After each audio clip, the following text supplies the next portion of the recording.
बहुत ही famous singer और actor Instagram पर लाइव आता है और कहता है कि उसकी रिसेंटली रिलीज मूवी शायद मंडे को हिंदुस्तान से गायब हो जाए। जो लोग इस इंस्टाग्राम लाइव को देखते हैं वो उसका मजाक उड़ाते हैं, लोग हंसते हैं। ऐसा भी कहीं होता है कि फिल्म गायब हो जाए? और आज तक तो ऐसा नहीं हुआ। इस फिल्म के साथ ऐसा क्यों होगा? लेकिन संडे शाम को काफी सारे लोग इस मूवी को थिएटर में या फिर अपने फोन में देख रहे थे और अचानक से उनकी स्क्रीन ब्लैक हो जाती है। क्या यह संभव है कि फिल्म देखते देखते गायब हो जाए? लेकिन हाँ, ऐसा हुआ है। और यह एक्टर कोई और नहीं, दिलजीत दोसांझ था। और यह फिल्म थी सतलुज। दिलजीत दोसांझ की फिल्म सतलुज, जिसका पूर्व नाम पंजाब 95 था, 3 जुलाई 2026 को Z5 पर रिलीज हुई थी। रिलीज के महज 2 दिन बाद यानी कि 5 जुलाई 2026 को सरकारी आदेशों और विवादों के कारण से अचानक Z5 प्लेटफॉर्म से हटा लिया गया। आखिर माजरा क्या है? यह सब जानने के लिए चलते हैं 31 साल पीछे। बात है 6 सितंबर 1995 की। एक आदमी अपने घर के बाहर खड़ी गाड़ी को धो रहा था और यह अमृतसर का कबीर पार्क इलाका था। एक नॉर्मल डे था, आसमान साफ था, धूप खिली थी, बच्चे खेल रहे थे। तभी वहां पर कुछ गाड़ियां आती हैं। उन गाड़ियों में से कुछ लोग उतरते हैं और वह आदमी जो वहां अपनी गाड़ी धो रहा था, अपने घर के आगे से वह गायब हो जाता है। वह आदमी उस दिन के बाद कभी वापस अपने घर नहीं आता। पूरे 31 साल हो गए। उस व्यक्ति की डेड बॉडी भी रिसीव नहीं होती उसकी फैमिली को। एक बर्निंग क्वेश्चन, आखिर उसके साथ क्या हुआ था? क्या उसका कसूर इतना था कि उसने एक सवाल पूछा था कि हजारों लोग, खासकर युवा लोग, गायब क्यों हो रहे हैं? सतलुज फिल्म जो हमारे देश की स्क्रीन से 2 दिन में गायब हो गई, असल में सतलुज फिल्म की कहानी थी इसी जसवंत सिंह खालरा की, जो जानना चाहते थे कि 25,000 लोग कहाँ गायब हो गए। यह सब कुछ कितना स्ट्रेंज है ना कि 25,000 लोग गायब हो जाते हैं और फिर एक ह्यूमन एक्टिविस्ट जब यह जानना चाहता है तो वह भी गायब हो जाता है। और उसके 31 साल बाद जब एक फिल्म आती है उस पर, वह फिल्म भी 2 दिन में गायब हो जाती है।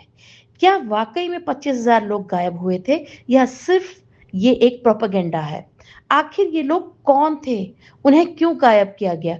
कहाँ गई उनकी bodies? Actually Jaswant Singh Khalra Amritsar central cooperative bank में डायरेक्टर थे और ह्यूमन राइट्स एक्टिविस्ट भी थे।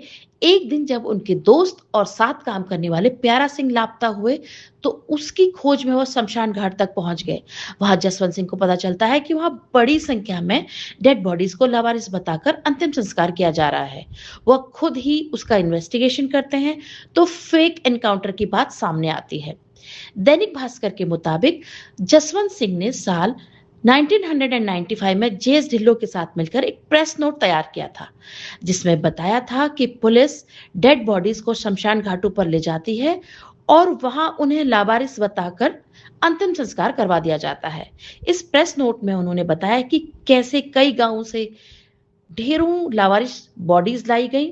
साथ ही यह दावा किया गया कि 1 जून 1984 से 1994 के आखिरी तक अमृतसर में करीब 2000 लाशों को लावारिस बताकर अंतिम संस्कार किया गया। जसवंत सिंह के इस प्रेस नोट ने हिंदुस्तान में खलबली मचा दी और फिर इसके कुछ महीनों बाद जसवंत सिंह खालड़ा गायब हो गए। पुलिस ने जसवंत सिंह को उठाया, मारकर नहर में फेंक दिया। एक आई विटनेस राजीव के अनुसार, राजीव ने बताया कि 6 सितंबर 1995 को वह जसवंत सिंह के घर बैठे थे।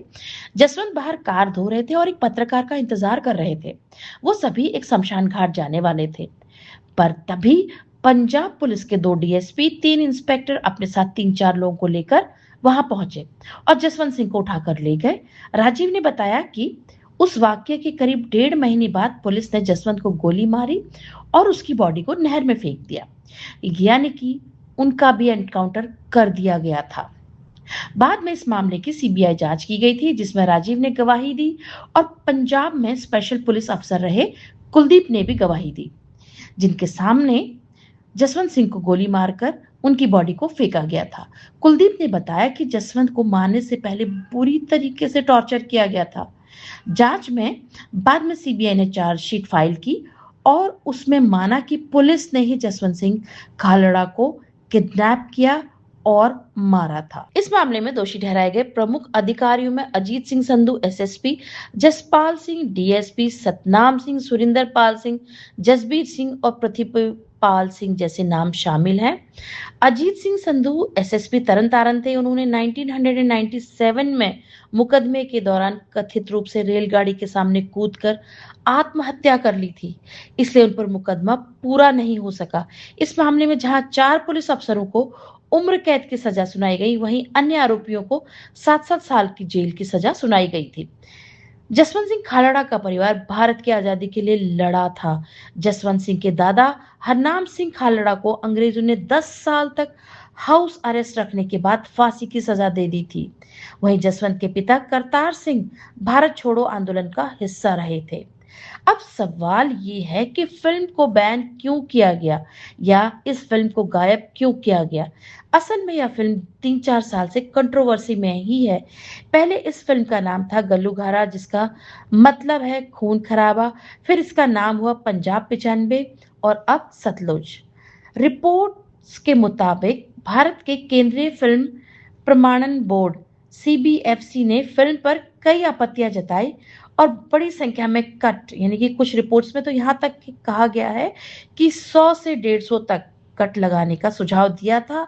निर्माताओं का कहना था कि इतने व्यापक बदलावों के से फिल्म की मूल कहानी और संदेश प्रभावित हो जाएगा। इसी कारण फिल्म को भारत में सर्टिफिकेट नहीं मिल सका।